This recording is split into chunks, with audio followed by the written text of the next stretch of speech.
Bisa live. Bisa live. Yang itu tapi nggak bisa. Yang itu. Oh. Yang tripodnya.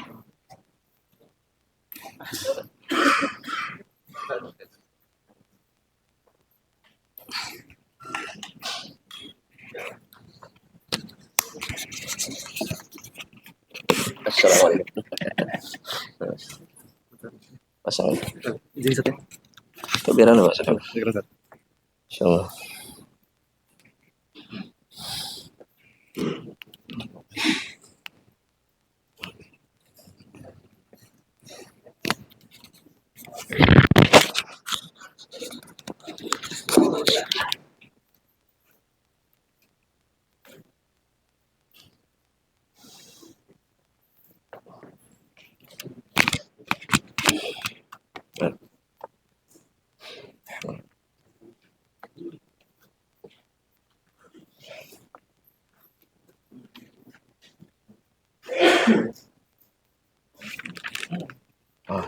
Sudah.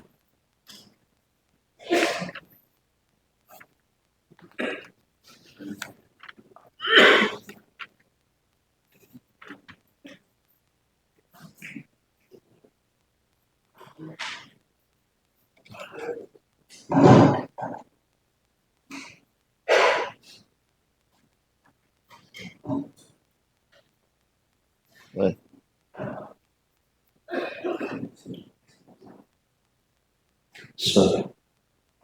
Assalamualaikum warahmatullahi wabarakatuh. Innal hamdalillah nahmaduhu wa nasta'inuhu wa nastahdihi wa na'udzu billahi min shururi anfusina wa sayyiati a'malina. Man yahdihillahu fala mudilla lahu wa man yudlilhu fala hadiya lahu. Fa asyhadu an la ilaha illallah wahdahu la syarika lahu iqraran bihi wa tauhidan wa asyhadu anna Muhammadan abduhu wa rasuluhu la nabiyya ba'da.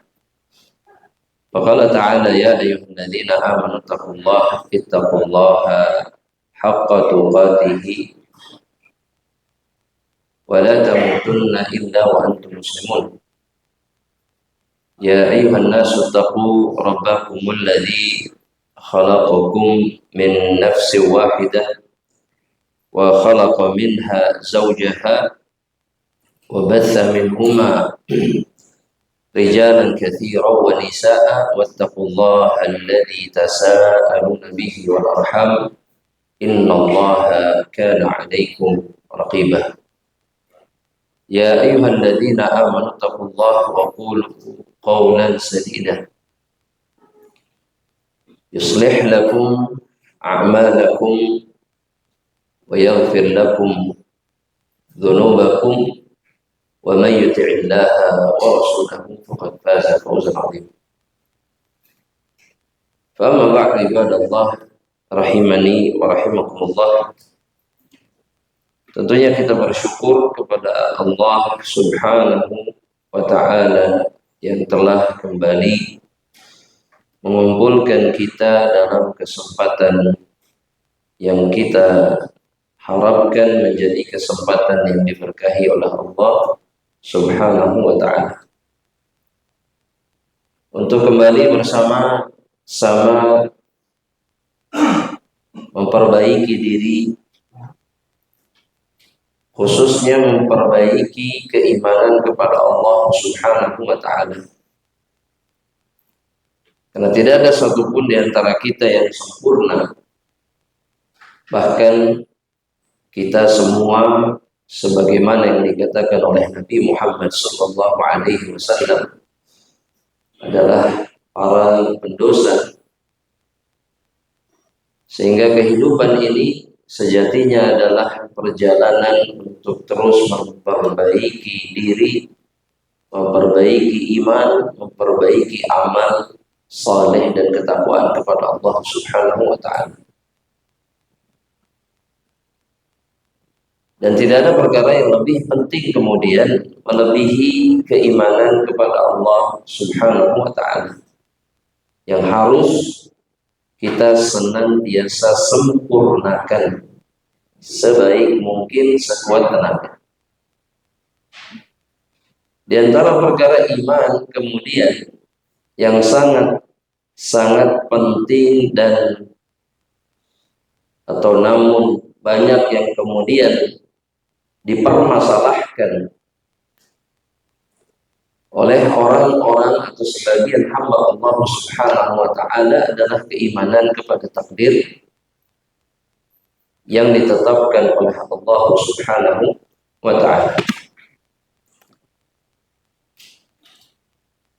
Nabi Muhammad sallallahu alaihi wasallam, sebagaimana kita sudah sampaikan sabda beliau atau riwayat hadis dari beliau sallallahu alaihi wasallam di perjumpaan sebelumnya yang diriwayatkan oleh Al-Imam Ibnu Abi Asim dengan sanad yang hasan, di mana ada 3 golongan manusia yang kata Nabi sallallahu alaihi wasallam tidak akan diterima amal wajibnya.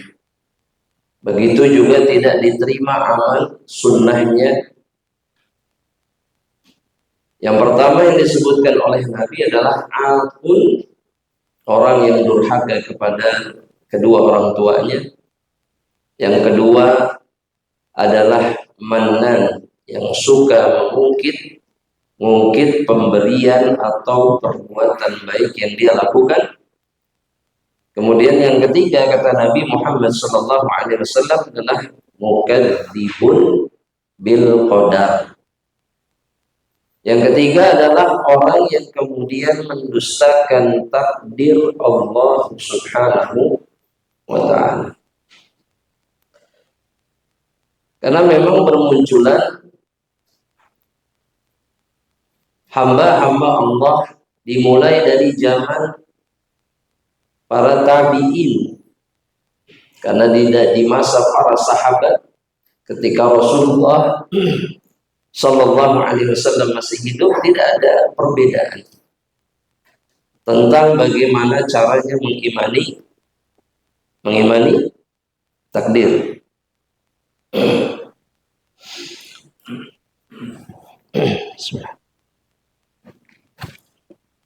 Namun kemudian setelah Rasulullah SAW tidak ada, dan kemudian wafatlah pembesar-pembesar sahabat seperti para khulafa ar-rasyidin, khususnya setelah wafatnya sahabat yang mulia Umar ibn Khattab, maka bermunculanlah sekte-sekte yang menyimpang namun menisbatkan dirinya kepada Islam. Itu sudah bermuncul. Karena memang Rasulullah SAW mengatakan Umar itu adalah pintu yang menghalangi umat ini dari fitnah. Itu Umar pintunya, radhiyallahu ta'ala. Kata Nabi Muhammad SAW, jika beliau wafat, jika Umar bin Khattab wafat, maka terbukalah pintu penghalang itu, dan fitnah demi fitnah akan mendatangi umat Islam sampai hari kiamat. Makanya setelah wafatnya Umar bin Khattab, terjadilah gejolak di tengah-tengah kaum muslimin. Utsman ibnu Affan, beliau wafat di tangan orang-orang yang disebut kemudian dengan orang-orang Khawarij. Artinya muncul di zaman Utsman setelah zaman Umar ibn Khattab orang-orang yang berani menghilangkan nyawa seorang sahabat tapi mengaku muslim.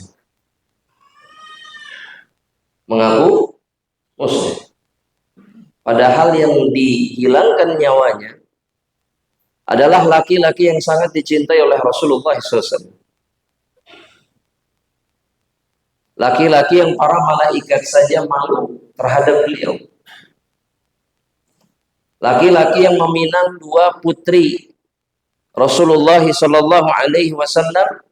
Bahkan Nabi mengatakan, kalaulah saya masih punya anak perempuan ketika putri Rasul yang kedua yang menjadi istri Utsman, setelah meninggal yang pertama, kemudian yang kedua dipinang oleh Utsman, kalau saya masih punya anak lagi yang gadis, saya nikahkan lagi sama Utsman ibn Affan.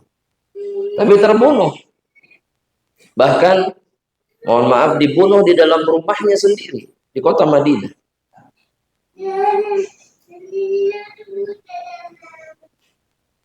Gejolak-gejolak ini terjadi sudah diawali semenjak wafatnya Umar ibn Khattab. Nah, di antara kemudian kelompok yang menisbatkan diri kepada Islam namun keliru dalam masalah iman, itu adalah mereka-mereka yang kemudian mendustakan takdir. Mendustakan takdir.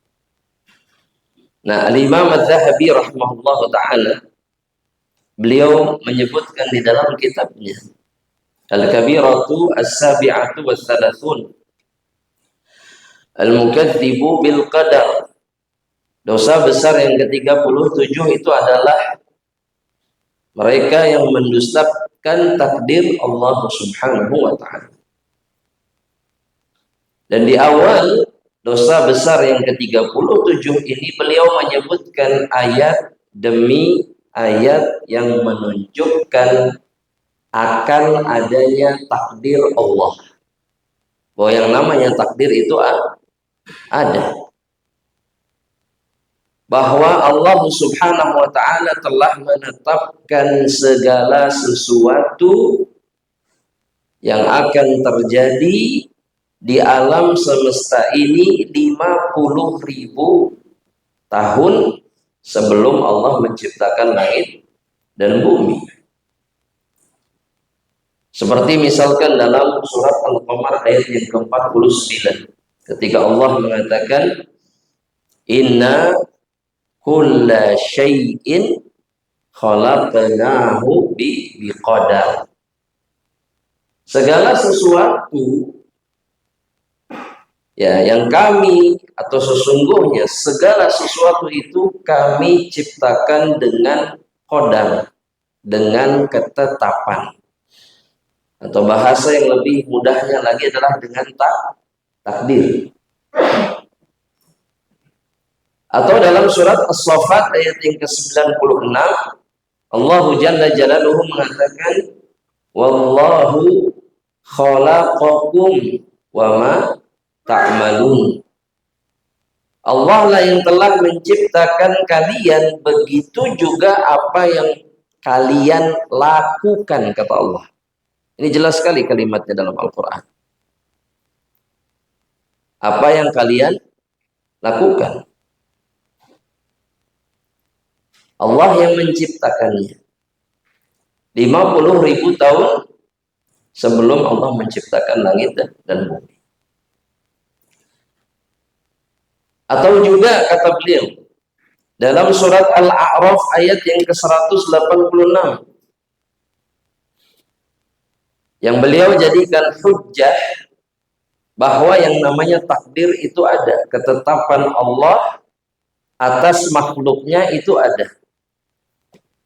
Seperti firman Allah tadi dalam surat Al-A'raf ayat berapa? 186. Ketika Allah mengatakan, wa may yudlilillahu fala hadiyalahu. Barang siapa yang disesatkan oleh Allah, kalimat sesat itu maksudnya adalah menyimpang dari yang benar. Itu namanya sesat. Ya. Jadi menyimpang dari jalan yang hak, maka Allah bilang dhal, atau Nabi bilang dhal. Perbuatannya disebut dhalal. Penyimpangan atau kesesatan. Nah, kata Allah, barang siapa yang disesatkan oleh Allah, maka tidak ada pemberi petunjuk bagi dirinya. Gak ada yang bisa memberikan petunjuk kepada dirinya. Gak ada. kalau Allah tetapkan seseorang sesat. Contohnya misalkan seperti para petinggi Quraisy yang didakwahi oleh Rasulullah SAW. Kurang apa jamaah dakwah di masa Rasul SAW? Pertama, dai-nya siapa? Rasulullah SAW. Yang kedua, Allah menurunkan ayatnya secara langsung sesuai dengan apa yang diharapkan atau yang diinginkan oleh orang-orang kafir Quraisy. Mereka pengen apa? Bantahannya langsung dari Allah, langsung turun. Tapi Allah tidak menginginkan kemudian orang-orang ini dapat hidayah. Padahal kebenarannya jelas. Betul? Betul? Kan kalau kita bicara, mohon maaf, logikanya sederhana. Nabinya di depan mata, buktinya langsung, Pak, otentik, buktinya langsung datang dari siapa? Allah. Kalau tidak ada takdir, harusnya gimana? Harusnya gimana aja? Ya percayalah, sudah selesai. Loh, nyata depan mata. Kayak gini aja Pak, kayak gini aja Pak. Mungkin contoh yang lebih sederhana. Keuntungannya di depan mata. Angkanya sudah ada jelas di depan mata. Tinggal selangkah lagi. Harusnya dapat atau tidak? Dapat harusnya. Tapi seringkali meleset. Kenapa itu bisa terjadi? Apa yang menghalangi kita untuk mendapatkannya padahal semuanya sudah sempurna? Karena ada takdir Allah. Ketetapan yang ditetapkan oleh Allah dan kita tidak pernah bisa meraihnya. Apapun yang kita lakukan. Kalau sudah ditakdirkan. Atau dalam ayat yang lain, dalam surat Al-Jathiyah ayat yang ke-23.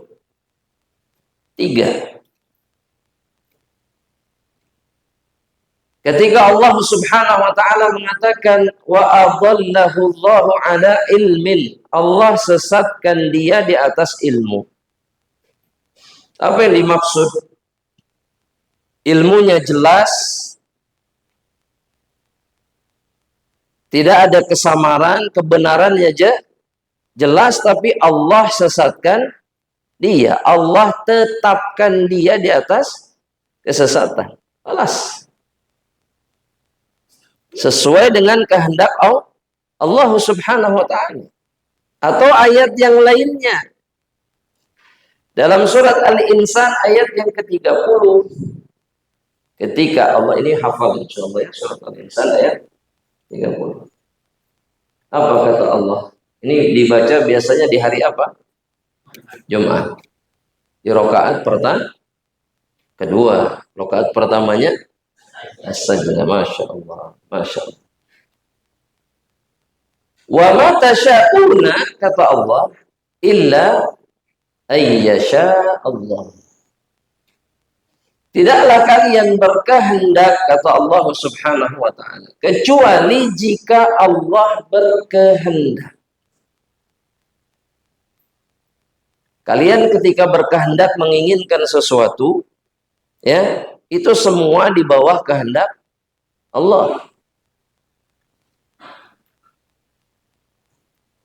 Pengen ini, pengen itu, dan kemudian terwujud semuanya di bawah kehendak Allah Subhanahu wa ta'ala. Untuk membuktikan ada takdir, coba pikirkan bahwa tidak semua yang kita inginkan bisa kita dapatkan. Yang tidak diinginkan kita dapatkan. Kenapa bisa seperti itu? Padahal kita nggak pengen tapi kita dapat. Karena Allah yang menetapkannya. Betul? Dan betapa sering kita mendapatkan sesuatu tanpa kita inginkan. Ada yang ingin dapat musibah? Ada yang ingin dapat musibah? Tidak ada, tapi dapat. Dan kita tidak bisa mengelak. Semua itu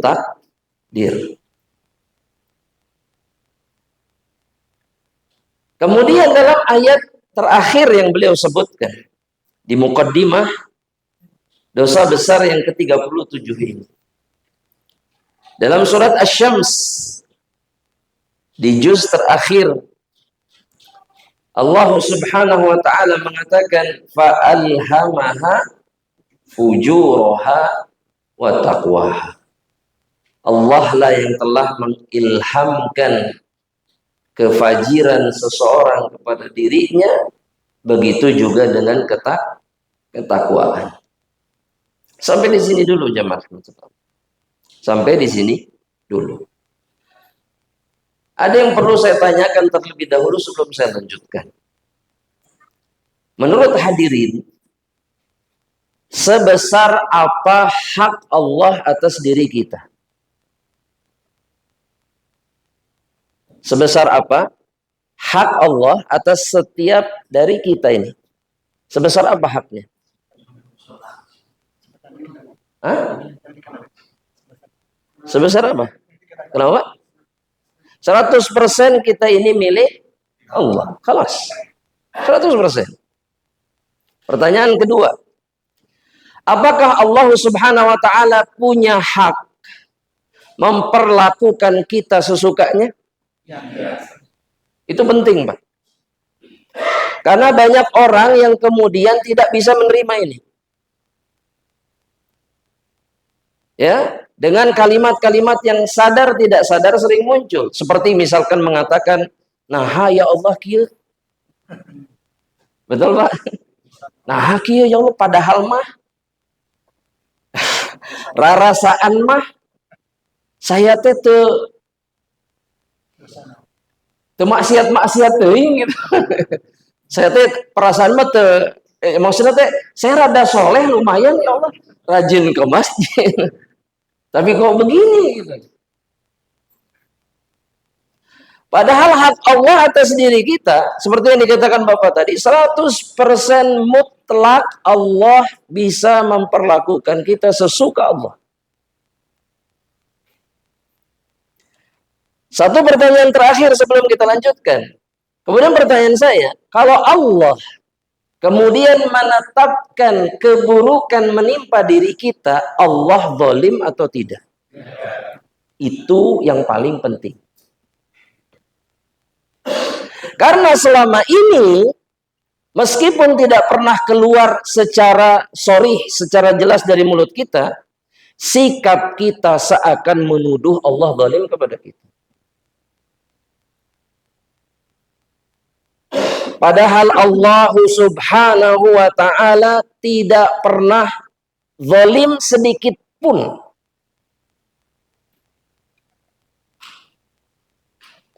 Dan inilah yang digenggam oleh Rasul Shallallahu Alaihi Wasallam dan para sahabatnya.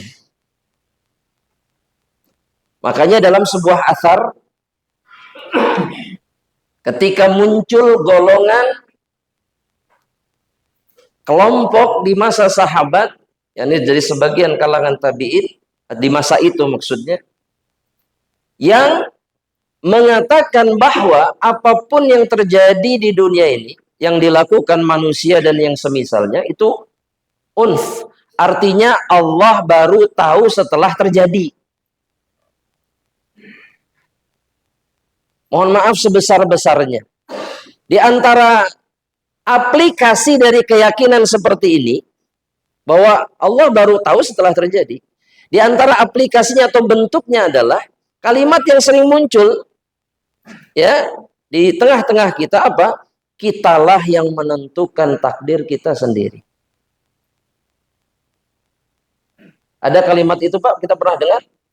Iya. Itu berarti mengisyaratkan Allah tidak tahu apa yang akan terjadi kepada kita dan apa yang akan kita lakukan. Betul tidak? Dan kalimat ini jelas keliru karena buktinya, kenyataannya kita tidak bisa mengatur takdir kita. Betul tidak, Pak? Pak? Selama kita hidup, apakah semuanya berjalan sesuai keinginan kita? Itu bukti. bahwa kita tidak menentukan jalan hidup kita. Apa yang kita lakukan selama bertahun-tahun, yang kita pikir akan menghasilkan sesuatu, ternyata kosong. Betul? Maka Abdullah ibnu Umar, ketika sampai kepada beliau kabar ini, beliau mengatakan, sampaikan kepada mereka bahwa Abdullah ibnu Umar berlepas diri dari apa yang mereka yakini.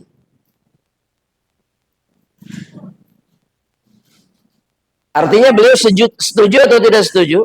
Tidak setuju. Sama sekali.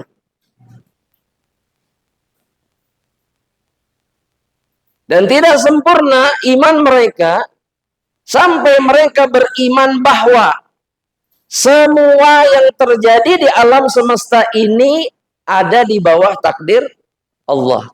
Kemudian beliau ngasih contoh, kalaulah, kata beliau, ini Abdullah bin Umar, kalaulah Allah mengazab semua yang ada di alam semesta ini, semuanya, penghuni langit, penghuni bumi, maka Allah melakukannya tanpa ada kezaliman sedikit pun.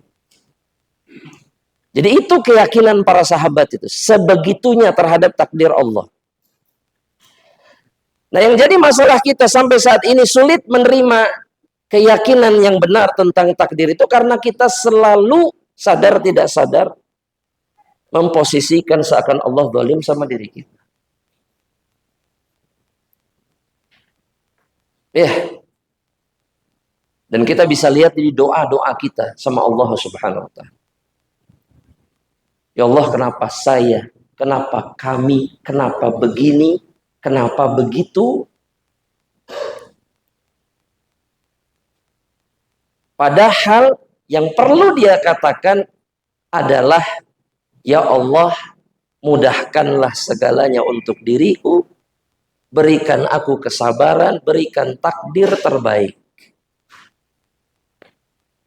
Ada doanya yang diajarkan oleh Rasulullah SAW, betul? Jamaah, ada nggak doa minta takdir terbaik?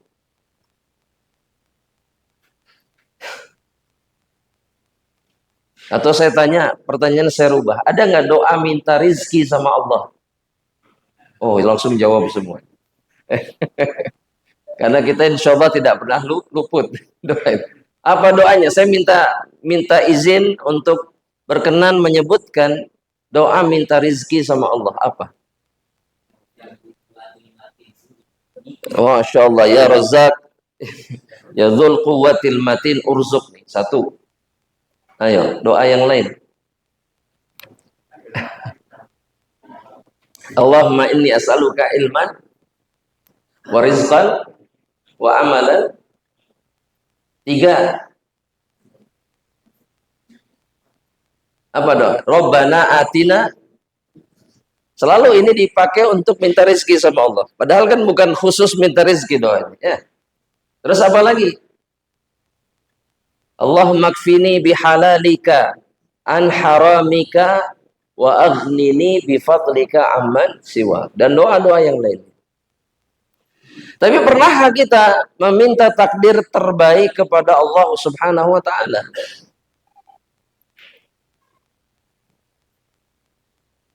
Kalau dari sunyi senyapnya kemungkinan jarang mungkin. Ya. Ada doanya, ada. Ini penggalan dari doa yang agak sedang panjangnya. Nggak terlalu panjang, Ya. Itu adalah ketika Rasul sallallahu alaihi wasallam berdoa awalnya, Allahumma inni as'aluka minal khairi kullihi ajilihi wa ajilihi ma 'alimtu minhu wa ma lam a'lam. Itu awalnya. Ya Allah, saya minta semua kebaikan, ya Allah. Semua. Ajilihi wa ajilihi. Baik kebaikan yang segera atau kebaikan yang engkau tangguhkan. Ma'alimtu minhu wa ma lam a'lam. Atau kebaikan yang saya tahu atau yang saya tidak tahu. Berikan semuanya. Ini depannya saja sudah luar biasa. Nah, di akhir Nabi Muhammad sallallahu alaihi wasallam mengatakan, Allahumma ij'al kulla qada'in qadaitahu li khairan. Ya Allah, jadikanlah setiap ketetapan yang engkau tetapkan untuk diriku itu semuanya kebaikan. Orang beriman itu tidak berburuk sangka kepada Rabbnya, tapi bergantung kepada Allah di dalam menghadapi takdirnya. Kalau hari ini musibah, berarti itu yang terbaik dari Allah. Dan jangan sampai musibah itu kemudian merusak agama kita. Itu yang paling penting.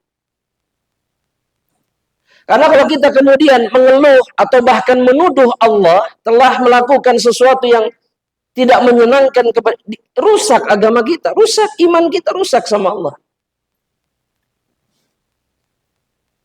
Ya, karena Allah tidak pernah zalim. Dan yang kita lupa, Allah itu punya hak memperlakukan kita sesukanya. Apapun ketetapan Allah. Ini keyakinannya Rasul dan para sahabat itu seperti ini. Ya. Jadi fix tadi Bapak Ibu, doa minta takdir terbaik kita belum hafal insyaallah. Betul? Betul? Bahkan dengan bahasa Indonesia kita jarang berdoa. Bahkan dengan bahasa Indonesia. Minta takdir terbaik ya Allah. Hampir jarang sekali. Dan itu mungkin yang menjelaskan kenapa perjalanan hidup kita penuh dengan gejolak. Karena kita tidak bergantung kepada siapa? Kepada Allah. Baik. Al-Imam Adz-Dzahabi kemudian beliau menyebutkan hadis-hadis atau sabda-sabda dari Rasulullah SAW yang juga kembali mengajak kita menetapkan adanya takdir. Ketika Nabi Muhammad SAW ditanya oleh Jibril alaihi salam dalam hadis sahih diriwayatkan Imam Bukhari dan juga Imam Muslim. Ketika Jibril alaihissalam mengatakan, ya Rasulullah, wahai Rasulullah, mal iman, apa itu iman? Atau dalam lafaz yang lain, akhbirni anil iman. Kabarkan kepada saya apa itu iman. Maka jawaban Rasulullah SAW, jawaban apa? Rasul dalam hadis ini, dalam riwayat ini, antu'mina billah wa malaikatihi wa rusulihi. Kalau dalam lafaz yang lain wal yaumil akhir, tapi dalam riwayat yang disebutkan Imam Adz-Dzahabi wal ba'tsi ba'dal maut, beriman akan hari kebangkitan setelah kematian. Karena hari akhir itu dimulai dengan kebangkitan seluruh makhluk dari kematian mereka. Kalau kita sudah tidak percaya bahwa kita akan dibangkitkan, selesai, nggak ada hari akhir. Nggak ada hari akhir. Banyak orang yang menafikan ini, kenapa? Karena ini mustahil. Padahal kata mereka, bagaimana tulang bisa tumbuh? Bagaimana orang bisa bangkit dari kematiannya? Padahal mereka dulu ketika diciptakan lahir ke dunia ini, itu diawali dari sesuatu yang tidak bernyawa, yaitu air, jadi manusia. Makanya Allah dalam salah satu ayat Al-Quran mengatakan, ya, kama bada'nakum, sebagaimana kami dulu mulai kalian, maksudnya mulai penciptaan kalian, nu'idu, kami akan kembalikan juga, sama prosesnya, sama. Allah tidak kesulitan melakukan. Ya. Nah, orang-orang yang tidak beriman itu mereka tidak percaya hari kebangkitan. Jadi setelah mati selesai. Ini tidak bisa diterima oleh akal, tidak bisa diterima oleh iman. Kenapa? Kenapa jemaah? Karena jika seperti itu keadaannya, artinya Allah tidak adil. Betul tidak Pak? Yang di dunia jadi orang rusak, jadi orang zalim, mati selesai. Enak nggak? Enak tidak? Enak. Tidak ada pembalasan dari Allah. Ini berarti zalim. Karena Allah tidak pernah zalim, maka itu tidak mungkin terjadi. Yang terakhir adalah qadar. Takdir. Khairihi wa syarrihi. Baik dan buruknya. Karena ada yang ditetapkan oleh Allah mendapatkan apa? Mendapatkan apa jamaah? Takdir yang baik, enak. Ada yang ditakdirkan mendapatkan yang tidak enak.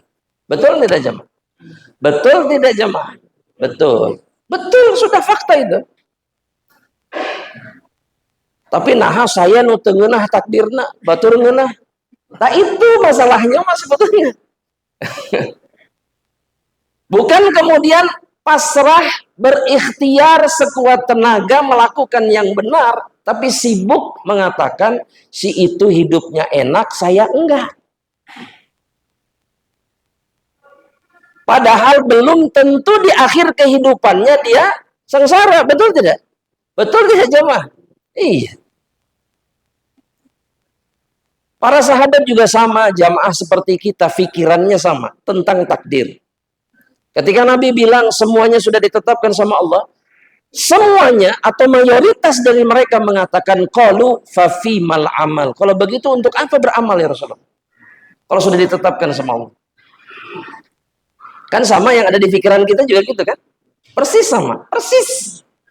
Sama. Jawaban Nabi cuma satu. Malu kata Nabi Muhammad SAW. Tugas kalian itu hanya beramal. Beramal saja kata Nabi. Fakullun muyassarun lima khuliqalahu.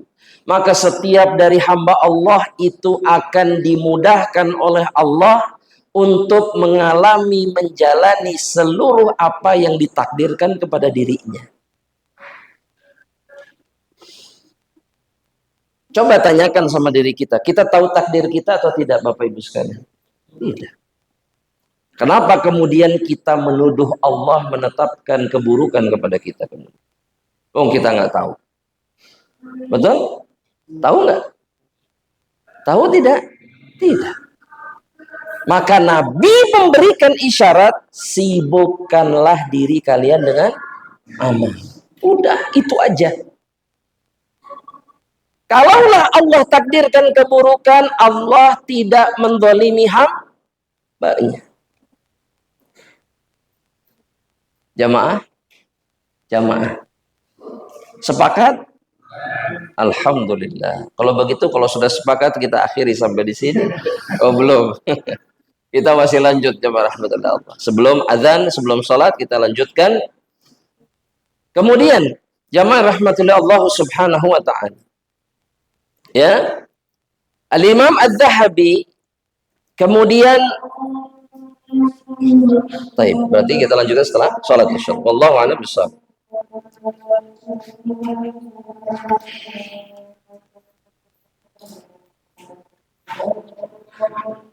Apa?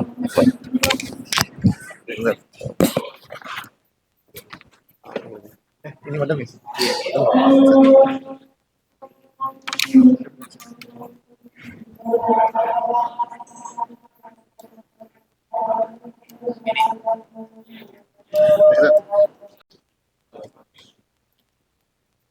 حمدا كثيرا طيبا مباركا فيه كما يحب ربنا ويرضاه. أشهد أن لا إله إلا الله وحده لا شريك له وأشهد أن محمدا عبده ورسوله لا نبي بعده. اللهم صل وسلم وبارك على نبينا محمد صلى الله عليه وسلم وعلى آله وأصحابه wa man istanna bi sunnatihi ila yaumil qiyamah. Fama ba'du, ahibati fillah, Bapak Ibu sekalian kaum muslimin rahimani wa rahimakumullah. Kembali kita lanjutkan dengan apa yang disampaikan oleh Al-Imam Adz-Dzahabi rahimahullah ta'ala di dalam penjelasannya tentang dosa besar yang ke-37. Beliau mengatakan, waqala Abdurrahman ibnu Abil Mawali haddatsana Ubaidullah ibnu Mauhib an Abi Bakrah ibni Muhammad ibni Amr ibni Hazm an Amrah an Aisyah radhiyallahu ta'ala anha qalat. Beliau menyebutkan sebuah riwayat yang dalam pandangan Al-Imam Adz-Dzahabi riwayat ini sanadnya sahih.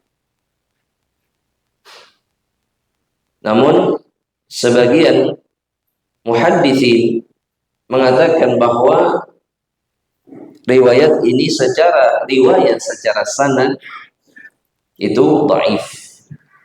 Bahkan dikatakan sanadnya munkar.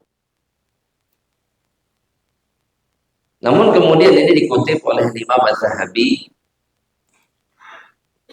dan tujuan Imam Adz-Dzahabi rahimahullah ta'ala tentunya beliau menilai hadis ini sahih dan untuk menguatkan kemudian tentang buruknya dosa mendustakan takdir, di mana kata Ibunda Aisyah telah berkata Rasulullah sallallahu alaihi wasallam, sittatun la'antuhum, kata Rasulullah sallallahu alaihi wasallam, ada 6 orang atau 6 jenis, 6 golongan manusia yang aku, yakni Nabi sallallahu alaihi wasallam, melaknatnya. Dan yang dimaksud dengan laknat itu adalah menjauhkan seorang hamba Allah subhanahu wa ta'ala dari rahmat Allah subhanahu wa ta'ala. Al-ib'ad an rahmatillah, menjauhkan dari rahmat Allah. Ketika Nabi melaknat seseorang, artinya Nabi meminta kepada Allah agar orang tersebut dijauhkan dari rahmatnya. Ketika Allah melaknat seorang hambanya, artinya Allah menghentikan rahmatnya kepada hamba tersebut. Nah, 6 orang ini dilaknat oleh Rasulullah sallallahu alaihi wasallam. Wa la'anahumullah, begitu juga Allah melaknatnya. Wa kullu nabiyyin mujab, dan setiap nabi yang mustajab doanya juga melaknat 6 orang ini. Yang pertama kali disebutkan dalam riwayat ini adalah al-mukadzibu bil qadar. Yang pertama yang dilaknat oleh Rasulullah SAW dan juga Allah subhanahu wa ta'ala, begitu juga dengan setiap nabi, itu adalah al-mukadzibu biqadar, yang mendustakan takdir. Yang kedua adalah az-zaidu fi kitabillah. Yang kedua adalah yang menambah-nambah di kitabullah, yani menambah ayat-ayat Allah subhanahu wa ta'ala, sebagaimana yang sering dilakukan oleh orang-orang Yahudi atau orang-orang ahlul kitab. Mereka lah yang sering menambah dan kemudian mengurangi ayat-ayat Allah di dalam kitab yang diturunkan kepada nabinya. Kemudian yang ketiga adalah al-mutasallitu bil jabarut. Yang berikutnya adalah orang-orang yang bengis, kejam di dalam kekuasaan mereka. Ini pun dilaknat oleh Allah subhanahu wa ta'ala, Rasulnya, dan setiap nabi. Yang berikutnya Dalam riwayat ini dikatakan wal mustahillu haram Allah. Mereka yang menghalalkan apa yang diharamkan oleh Allah Subhanahu wa taala. Maka mereka pun berhak mendapatkan laknat. Yang berikutnya wal mustahillu min itrati ma harramallah. Orang-orang yang kemudian menghalalkan yang diharamkan oleh Allah dari keturunanku.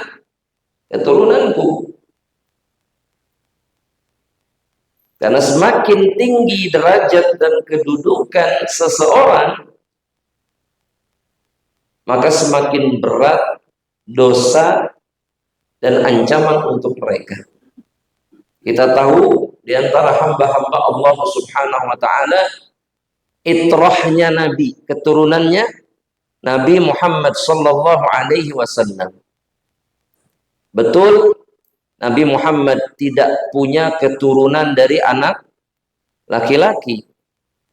Tapi Nabi Muhammad SAW punya keturunan dari anak perempuan yang ditetapkan oleh Nabi sendiri sebagai keturunannya.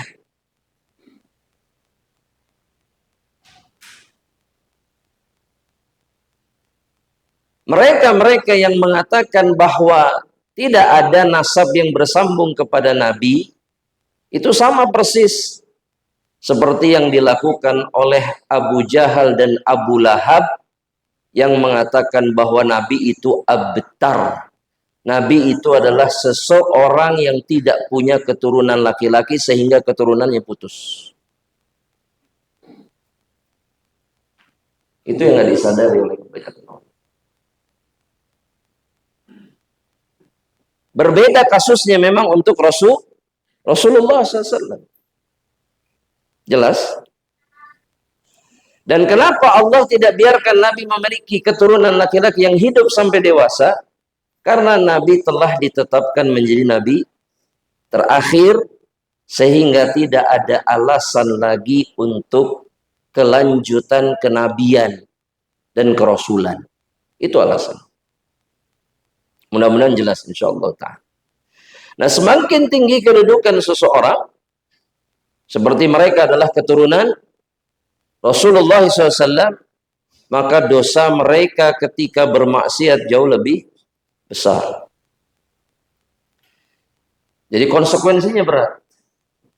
Dan mereka tidak boleh menerima zakat dan sodakoh. Tidak boleh. Sefakir apapun mereka. Itu konsekuensinya. Mereka hanya boleh menerima hadiah. Subhanallah. Kemudian yang berikutnya, yang keenam adalah at-tariku li sunnati. Mereka yang meninggalkan sunnahku. Dalam riwayat ini sebagaimana yang dikatakan oleh Rasulullah SAW dalam riwayat yang dihukumi sahih oleh Al-Imam Al-Zahabi rahimahullahu ta'ala. Syahidnya di sini, dalilnya di sini, jamaah rahmatullah, bahwa takdzib bil qadar, mendustakan takdir, adalah dosa yang mendatangkan laknat Allah Subhanahu wa taala. Dan kita tahu bahwa di antara ciri dosa besar adalah ketika perkara tersebut jika dilakukan pelakunya berhak mendapatkan laknat Allah Subhanahu wa taala, atau berhak mendapatkan azab, atau berhak mendapatkan murka Allah Subhanahu wa taala. Secara jelas itu disebutkan, maka itu kategorinya dosa besar. Ya, contoh yang lain misalkan seperti riba. Riba dosa besar atau tidak? Kenapa? Karena menyebabkan seseorang masuk ke dalam neraka dan diperangi oleh Allah. Allah mengumumkan peperangan kepada mereka. Membunuh dosa besar atau bukan? Dosa besar karena Allah ancam mereka sangat lama. Mereka yang membunuh sangat lama di dalam neraka. Khalidina fiha. Lama sekali. Sampai-sampai seperti kekal saking lamanya. Dan dosa-dosa yang lain. Sebenarnya masih banyak yang harus disampaikan jamaah, tapi apa daya tenaga saya sudah habis jamaah rahmatullah. Hari ini cukup meletihkan dan mudah-mudahan Bapak Ibu bisa bersabar sampai perjumpaan berikutnya insyaallah taala. Sehingga kita bisa tuntaskan karena bab ini cukup panjang. Ya, ada beberapa halaman, maka kita butuh ketenangan untuk bisa memahamkan diri tentang takdir dan dosa besar yang terjadi ketika kita mendustakannya. Mudah-mudahan Bapak Ibu bisa menerima insyaallah taala. Dan semoga Allah memaafkan dosa-dosa kita insyaallah amin dan memudahkan segala urusan kita. Silakan sebelum ditutup jika ada yang mungkin ingin ditanyakan saya persilahkan. Tafadhol.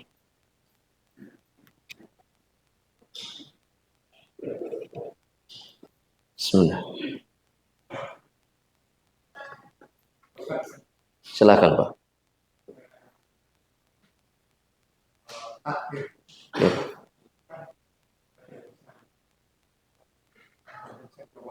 Nah,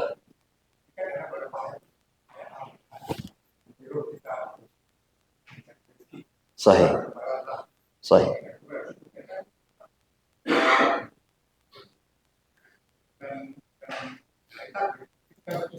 sahih.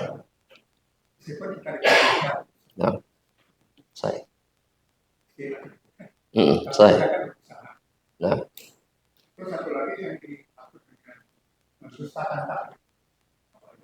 Nah, barakallahu fiik. Yang pertama, meskipun segala sesuatu itu telah ditakdirkan oleh Allah, tapi Allah Subhanahu wa taala memberikan ruang untuk kita untuk berikhtiar. Itu jelas. Buktinya adalah seperti yang salah satu yang Bapak sebutkan tadi, bahwa kita diperintahkan untuk berikhtiar di atas permukaan bumi. Famshu, misalkan dalam surat Al-Mulk, misalkan tabarak, famshu fi manakibiha wa kulu mir rizqihi. Berjalanlah kalian di permukaan bumi, makan atau carilah dan makan rizki Allah Subhanahu wa taala. Itu jelas, dan itu pun yang dipahami oleh para sahabat, oleh Nabi dan para sahabatnya. Tapi Nabi dan para sahabatnya di saat yang bersamaan yakin bahwa sekuat apapun ikhtiar yang mereka lakukan, semuanya ada di bawah takdir Allah Subhanahu wa taala. Makanya kalimat Nabi yang mungkin sempat kita singgung tadi, bahwa ketika para sahabat mengatakan, kalau begitu ngapain kita beramal? Kata Nabi apa? Malu. Karena tugas kita hanya beramal. Kata Allah, carilah rizki, cari. Kata Allah, sembahlah aku, sembahlah Allah. Kata Allah, bertakwalah, bertakwalah. Berimanlah, beriman. Tapi semua ada di bawah ketetapan Allah Subhanahu wa taala. Dan Nabi telah mengatakan dalam hadis, ketika Allah selesai dari pencatatan takdir, kata Nabi apa? Rufi'atil aqlam, pena catatan ini telah diangkat, wajaffatis suhuf, dan apa yang tercatat di dalam lauhil mahfud itu sudah kering. Untuk memberikan isyarat bahwa semuanya telah tetap. Saya tambahkan lagi, Pak. Dalam hadis Nabi sendiri pun yang mengatakan wala yaruddul qada illa du'a. Tidak ada yang bisa kemudian menolak takdir kecuali hanya doa. Itu hadisnya juga sahih. Hadisnya sahih. Bagaimana cara mensinkronkannya dengan bahwa takdir itu sudah kering, sudah tetap? Apakah ini bertentangan atau justru tidak ada pertentangan? Maka jawaban para ulama, tidak ada pertentangan.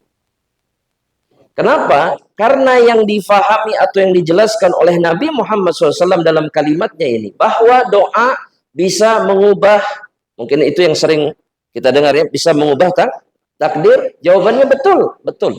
Tapi Itu sudah ditakdirkan oleh Allah. Mereka memberikan penjelasan. Contoh, kalau seseorang misalkan kita bicara rezeki, kalau tidak berdoa dia dapat 10.000, kalau berdoa 100.000 misalkan. Dua-duanya itu sudah ditetapkan sama Allah Subhanahu wa taala. Dua-duanya di bawah takdir Allah. Kenapa Ustadz sebegitunya? Karena kata para ulama, Allah tidak memiliki sedikit pun kesalahan di dalam pencatatan dan penetapan takdirnya. Bisa difahami? Jadi Allah itu tidak ada koreksi atas apa yang ditetapkannya. Kalau kita, iya jelas makhluk. Tapi kalau Allah sama sekali tidak ada koreksi. Karena ilmunya sempurna, kudrahnya luar biasa, kehendaknya mengendalikan seluruh makhluknya.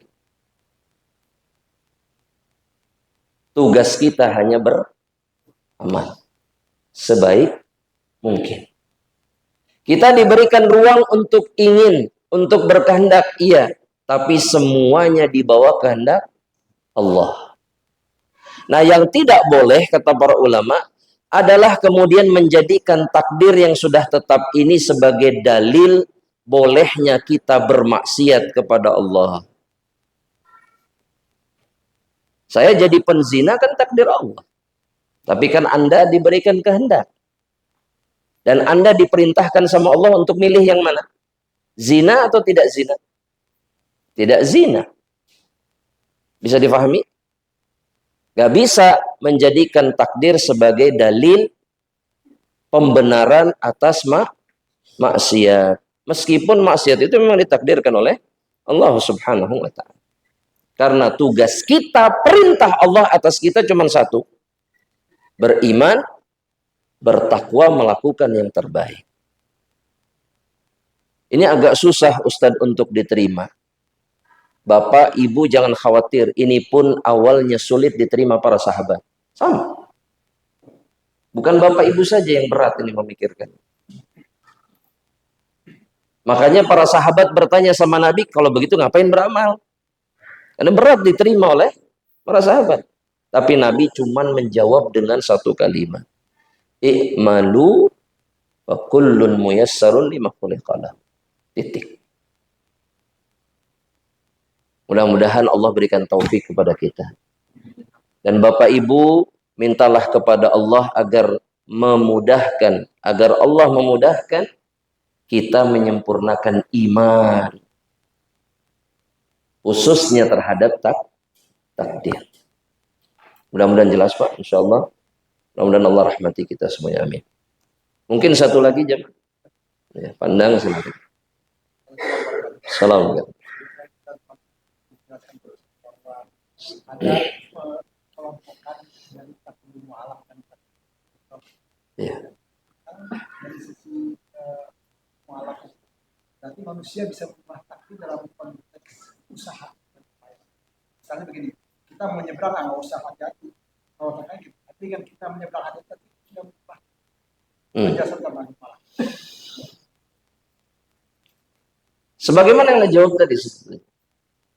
Apapun yang kita ikhtiari kemudian menghindarkan kita dari keburukan atau justru menjerumuskan kita kepada keburukan misalkan, semuanya di bawah takdir Allah Subhanahu wa ta'ala. Allah sudah tahu, Allah sudah tetapkan. Antum tidak hati-hati pasti celaka? Pasti celaka?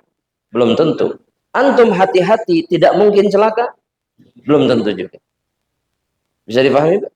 Cuman tugas kita yang diperintahkan oleh Allah apa? Berikhtiar yang semestinya. Begitu cara memahami. Ada orang yang hidupnya sangat hati-hati tapi selalu celaka. Betul? Betul.